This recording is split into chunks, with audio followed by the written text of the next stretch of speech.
Okay, time for the end of day wrap. Day number 10 here at the Siddhartha Bank Nepal Premier League.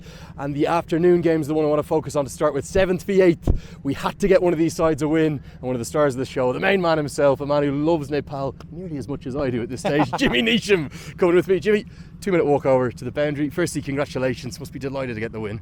Yeah, absolutely delighted, obviously. A couple of average performances the first couple of games, but, can happen. In these kind of conditions, especially with spin friendly, and if you get behind the 8 ball, it can sort of fall apart quite quickly. So, very happy to bat first for a start, get probably a par score or just above par, and then the way the guys bowled, especially in the first 10 overs, was outstanding.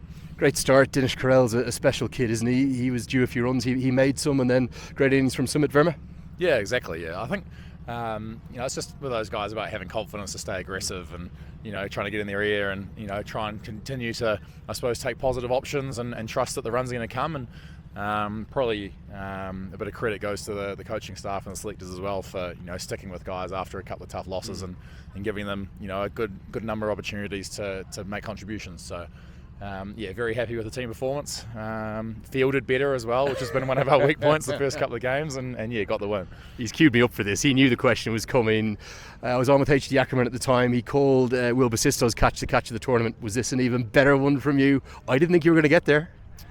I don't want to toot my own horn, but yes, it's probably not up to me to decide. But I was pretty happy with that one, I think.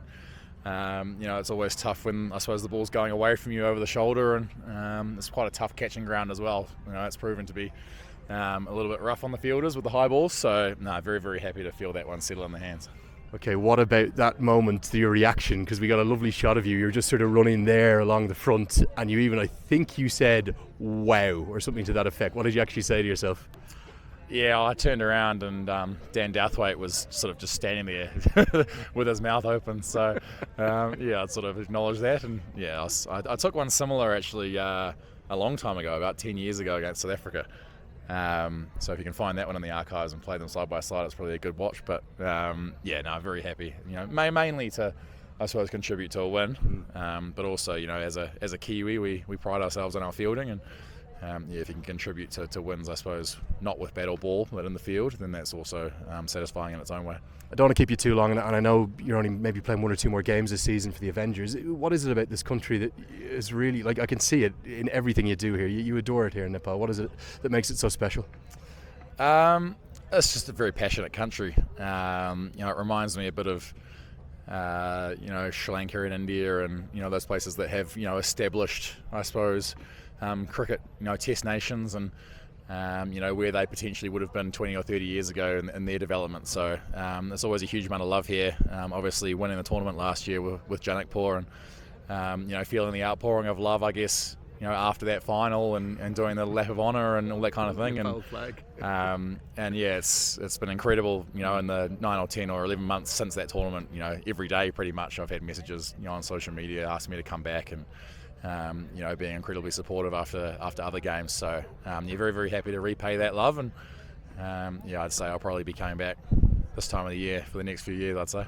We want you to keep coming back, mate. I want to thank you for joining me. Always nice having you around. Cheers, mate. Okay, that's Jimmy Neesham. We're going to continue with the rest of the wrap of the day. He's going to be mobbed by more and more people. It was a massive win for the Avengers, and Sumit Verma was the star of the show. He was the player of the match with his innings of 50. He bowled pretty nicely too. There was also some really good moments for the domestic bowlers yet again. Bipin Khatri with that 4-wicket haul. I thought he was excellent, but what an important match it was. And for the reigning champions, we're going to come away this way because I think Jimmy's been mobbed by another media interview. Don't want to interrupt that too much.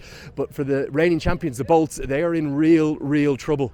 I'll tell you something, they need to turn their season around. I think they've really found a player in that Pakistan rising star, Ahmad Sadakat. I thought he was unlucky. It was the big catch from Jimmy Neesham that cut that one short. And then if I can think deep into the memory log and talk you through this morning's game or this afternoon's game before the floodlights kicked on, the Sudurpaschim Royals, they stayed perfect, and I'm so delighted for Binod Bhandari. What a servant of cricket in Nepal he is. It was the 5th consecutive Player of the Match award that went to a local player. Great to see Arif Sheikh get into the runs. And what about that run out from Dipendra Singh Airi? It was quite simply sensational. He took a couple of catches as well. Binod Bhandari took 3, and in all reality the total on the board, what was it?